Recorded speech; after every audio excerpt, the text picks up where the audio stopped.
안녕하세요. 저는 서울에 살고 있는 디저트 카페를 운영하고 있는 29살 여성입니다. 지금은 사랑하는 남편과 함께 카페를 운영하며 디저트 사업을 병행하고 있습니다. 저는 한때 비혼주의자였어요. 다짜고짜 이런 이야기를 왜 하는지 의심이신 분들이 계실 텐데 제 사연을 들어보시면 그 이유를 자연스레 알게 되실 거예요. 아무튼 저는 결혼은 사치라고 생각하며 혼자 사는 게 차라리 마음 편한 것 같아요. 제가 왜 비혼주의를 찬양했었는지, 왜 결혼을 사치라고 생각했었는지 궁금하지 않으세요? 불과 1년 전에 일어났던 일이라 좀 더 생생하게 들려드릴 수 있을 것 같아서 카페 마감 후 혼자 음악을 들으며 사연을 적어봅니다. 사실 저에게는 남모를 가정사가 있어요. 저는 어렸을 적 엄마가 일찍 돌아가셨고 몸이 불편하셨던 외할머니가 저를 어렵사리 키우셨거든요.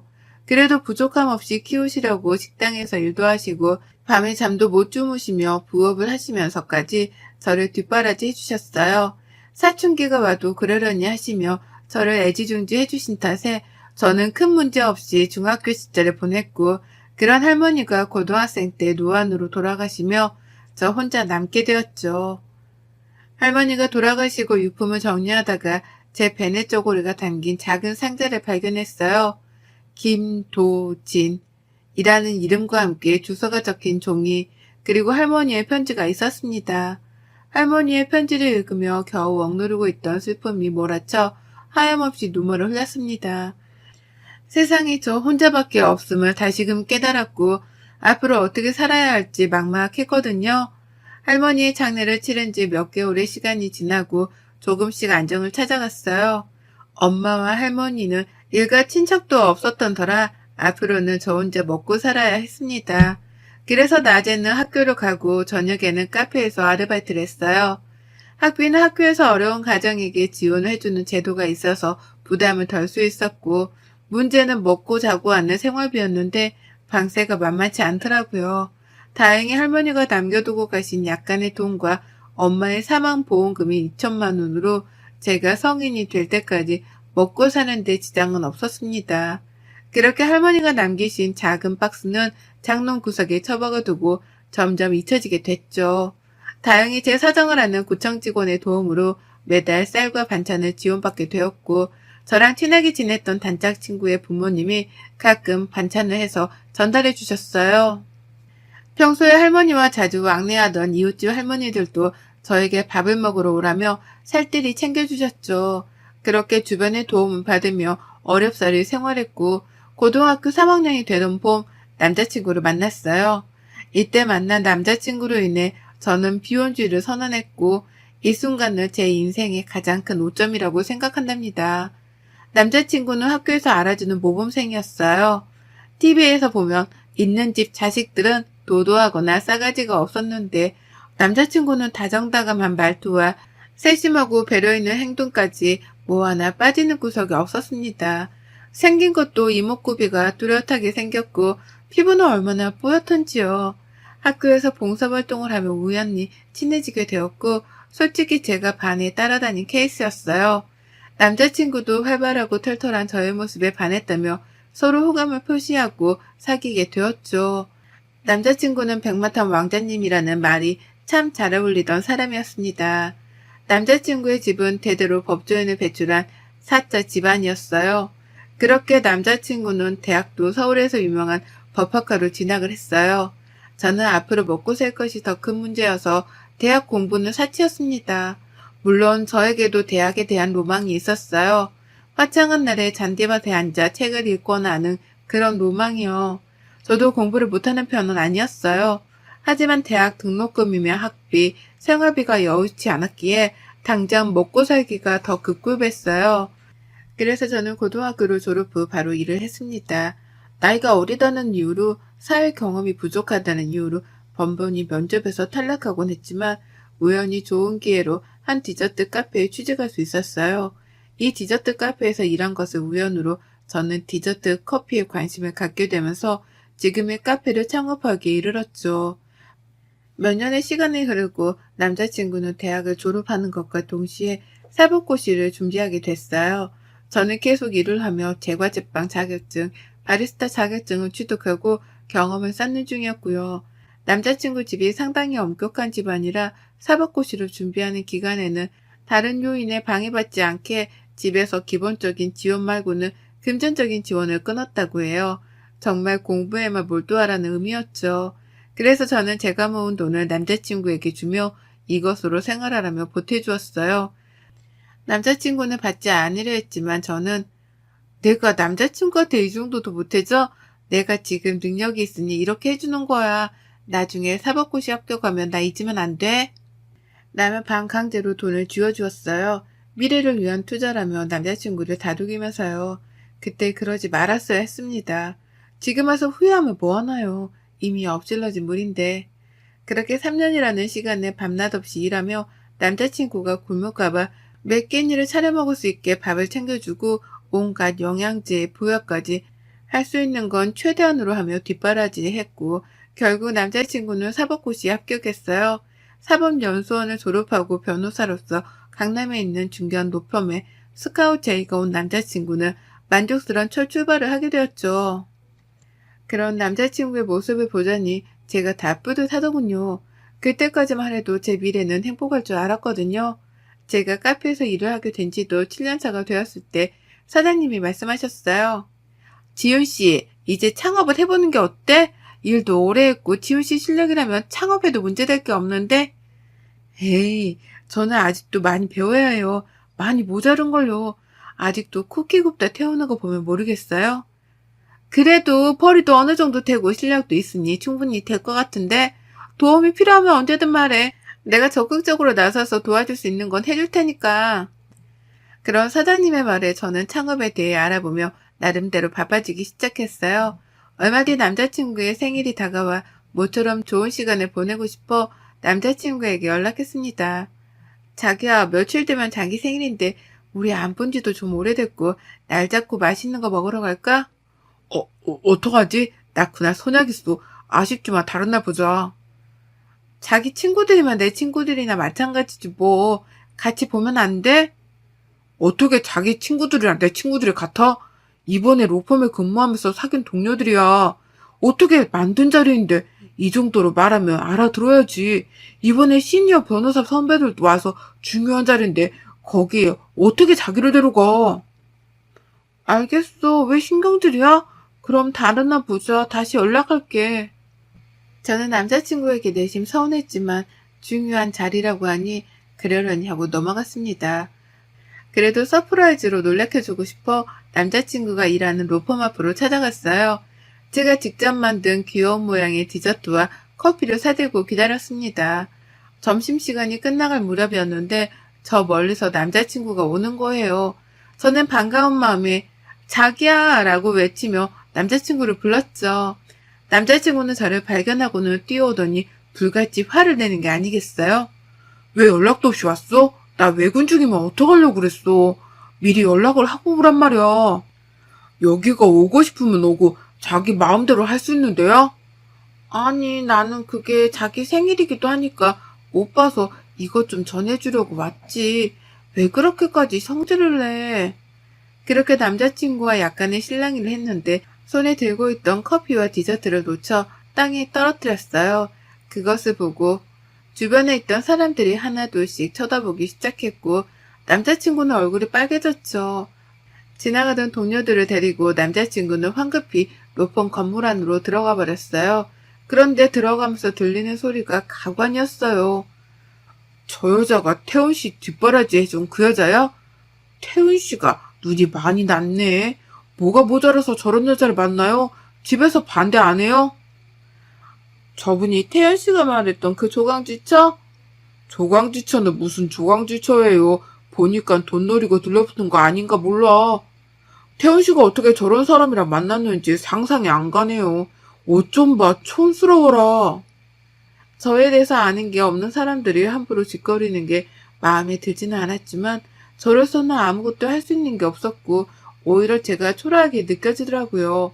우울한 마음을 다잡고 카페로 돌아와 일하고 있었는데 마감 시간이 다 되었을 때쯤 로펌 앞에서 봤던 직장 동료 무리 중 한 명이었던 여자가 저를 찾아왔습니다.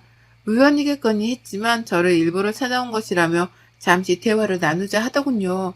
그 여자는 정말 기가 막힌 이야기를 했습니다. 인사가 늦었네요. 이우경이라고 해요.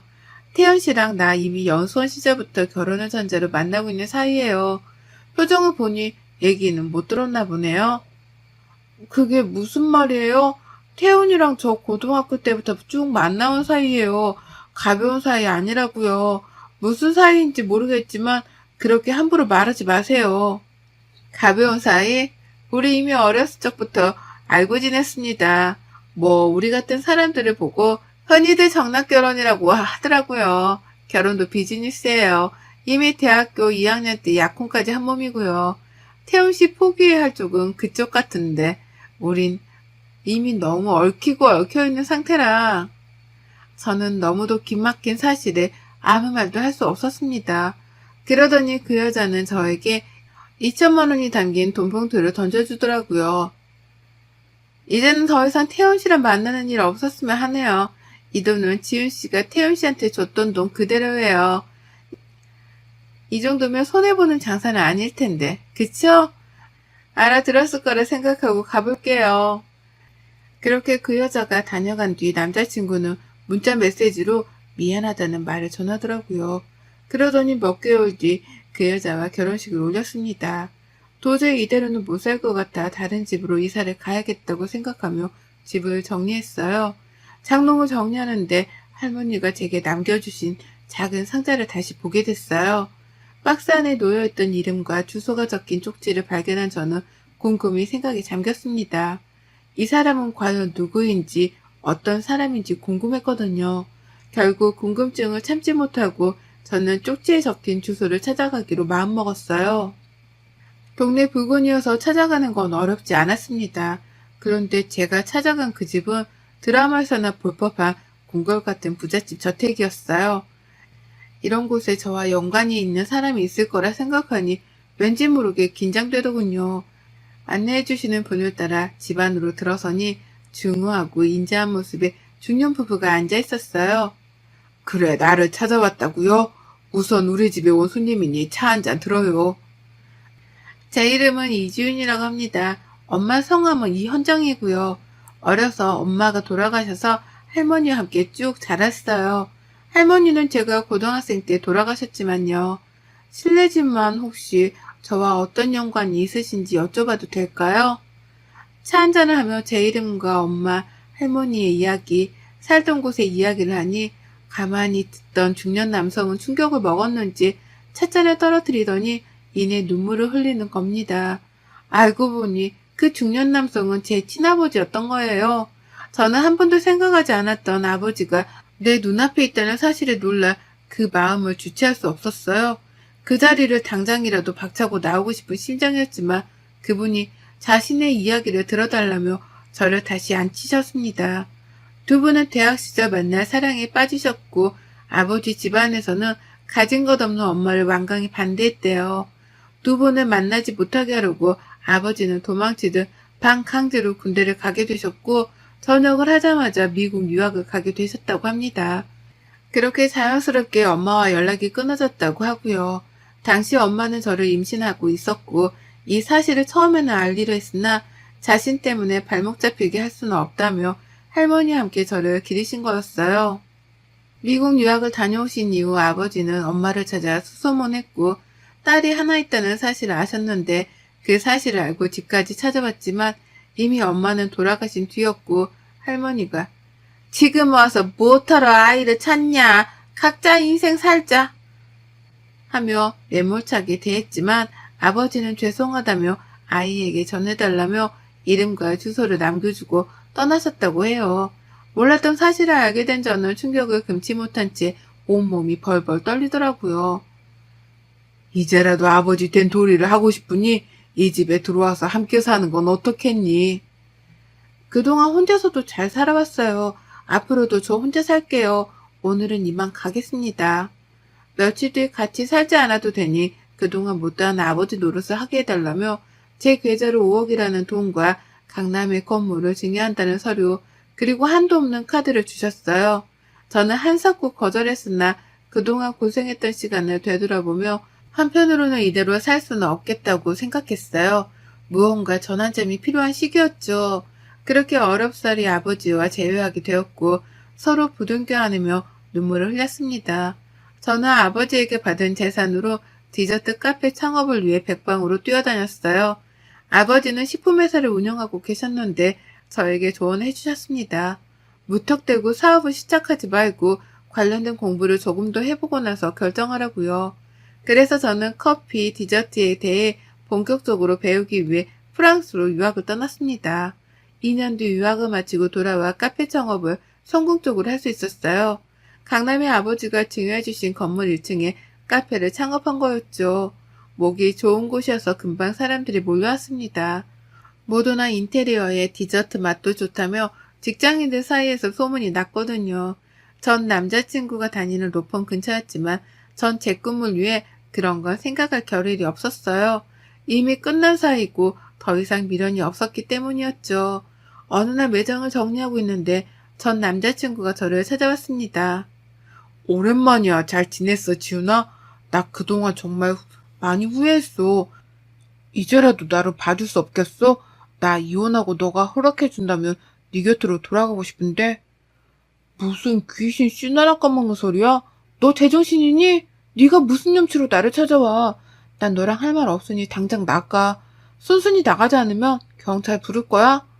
알고 보니 약혼했던 여자와 결혼 후 그 여자 집안이 비자금 횡령으로 쑥대밭이 되고 그 뒤에서 법적 도움을 주며 비자금 횡령에 도움을 줬다는 혐의를 받아 남자친구의 집안도 엉망이 됐다는 겁니다. 물론 전 남자친구는 로펌에서 잘리고 변호사 품위유지 의무 위반으로 변호사로서 활동할 수 있는 명분도 사라지게 되었다면서요. 저는 가만히 듣다 기가 막히고 화가 나 매몰차게 남자친구를 쫓아버렸어요. 며칠이고 계속 찾아와 매달렸지만 경찰까지 부르며 남자친구를 문전박대 했습니다. 정말 끈질기게도 찾아오더라고요. 손님이 있을 때 큰 소리도 내지도 못하겠고 처음부터 접근 금지를 하던 조치를 취해야 했었는데 그러지 않은 채가 바보였어요. 정말 구질구질 하더군요. 절 보면서 애처롭게 구는 모습이 그날은 마침 남편도 같이 나와 있던 터라 잘됐다 싶었습니다. 맞습니다. 저 비혼주의 선언했었죠. 그런데 프랑스 유학하면서 넓은 세상을 바라보니 삶을 바라보는 시야가 달라지더라고요. 유학 시절 공부를 하며 만났고 저를 가르쳐주던 스승이기도 했죠. 디저트 스쿨에서 유일한 한국인이었고 저는 알게 모르게 남편에게 의지를 많이 했었나 봅니다. 남편도 저와 비슷한 아픔을 가지고 있었고 그 부분이 통했던 걸까요? 저희는 어느새 사랑의 감정이 싹터 서로 사랑하는 사이가 되어 있더라고요. 남편은 지인작에 제 사정을 알고 있었고 저희 아픈 부분을 감싸준 고마운 사람이에요. 제가 한국으로 돌아갈 시기가 되자 프랑스 생활을 정리하고 한국에서 디저트 사업을 하기 위해 저와 같이 건너온 남편은 가끔 카페 일을 도와주곤 했습니다. 남편의 디저트 사업은 아버지 식품회사와 콜라보로 진행했어요. 덕분에 홍보 효과는 물론 매출 상승도 큰 폭이었습니다. 국내 해외 할 것 없이 인터넷을 통해 많이 알려지게 되었고 짧은 시간에 급속도로 성장하게 되었죠. 서로 투자를 하고 싶다는 크고 작은 기업체들도 많아져서 남부럽지 않은 명성과 부를 누리게 되었죠. 아무튼 당연히 전 남자친구는 제가 결혼했다는 사실을 몰랐습니다. 그래서 소소한 복수를 해주고 싶었어요. 지훈아, 그러지 말고 내 얘기라도 들어줘. 제발, 지훈아, 이렇게 부탁할게, 응? 무슨 얘긴지 들어볼 가치는 없지만 드러나 보자. 말해봐, 어디? 나 우리 집 망하고 네가 제일 먼저 생각나더라. 나 힘들 때 도와준 거 너밖에 없더라고. 그렇게 모질게 대하지만 않았으면 이런 일도 없었을 텐데 그런 의미에서 우리 다시 시작할 수 없을까? 할 말 그게 다야? 결론만 말하자면 응, 나 너랑 다시 시작 못해. 왜냐고? 나 결혼했거든. 뭐? 네가 결혼을 해? 너 지금 나가지고 논 거야? 이 못된 년 같으니라고 뭘 해줄 것처럼 하더니 날 가지고 놀아? 네가 그러고도 무사할 것 같아? 전 남자친구가 저에게 손찌검을 하려는 신용을 하자 남편이 재빨리 제지했어요. 저기요, 말씀이 지나친 것 같은데 당신이 말한 그 남자가 이 사람이요? 남편과 카페 직원들은 전 남자친구가 하는 행동을 촬영하고 증거로 남겨놓았어요. 그중 한 명은 전 남자친구가 찾아올 때마다 사진과 동영상을 찍어두었죠. 남편은 더 이상 봐줄 수가 없다며 다시는 얼씬도 못하게 해주겠다고 엄포를 놓더라고요. 그러고는 곧장 경찰에 신고해 남편을 연행시켰고 폭행 및 협박 등의 명목으로 고소했습니다. 합의를 하지 않으면 전 남친은 꼼짝없이 구치소에 수감될 신세였죠. 시댁이 될 뻔했던 전 남자친구의 부모님까지 찾아와 무릎을 꿇고 난리를 치는 통에 남편과 저는 못 이기는 척하며 500만 원의 합의금을 받고 고소를 취하해 주었습니다. 전 남자친구와 그 집안 사람들은 정말 고맙다며 인사를 하더니 다시는 찾아오는 일 없을 거라며 꽁지 빠지게 도망가더라고요. 왜 500만 원이라는 돈까지 받았냐고요? 솔직히 안 받아도 그만인 돈이었는데 제가 당했던 기분 그대로 느끼게 해주고 싶었거든요. 저도 같은 사람 되는 거 아니냐며 비판하실 분들이 계시겠지만 이런 거 당해보지 않으면 모릅니다. 그동안 밀어나기도 하고 답답하기만 했던 제 인생은 지금의 남편을 만나 밝고 활기찬 기운만 가득하네요. 사업가 기질이 탁월한 남편을 저보다 저희 아버지가 더 좋아하시는 거 있죠? 남편과 저는 서로 믿고 의지하는 만큼 저희는 더더욱 성장할 겁니다. 그리고 앞으로 더 행복할 거고요. 어떠셨나요, 여러분? 비혼주의 선언할 만 했었죠? 그렇게 인생에서 큰 쓰레기를 걸을 수 있어서 얼마나 다행이었는지 몰라요. 결혼하고 아이까지 있었더라면 저는 더더욱 큰 인생의 오점을 남기게 되었을지도 모릅니다. 똥차가고 벤츠못하더니 정말 값으로 맡길 수 없는 귀한 인연을 만나 평생을 함께할 수 있게 되었네요. 지금은 아버지에게 조언을 받으며 카페 운영을 하고 있지만 아마 내년부터는 카페를 다른 사람에게 맡기고 저는 경영 수업을 받게 될 것 같습니다. 아버지와 새어머니의 뜻이기도 하고요. 여기까지가 제 사연입니다. 저의 긴 사연을 읽어주셔서 감사드려요. 여러분도 항상 행복하길 바랍니다. 여러분의 생각은 댓글로 남겨주세요. 오늘도 시청해주셔서 정말 감사합니다.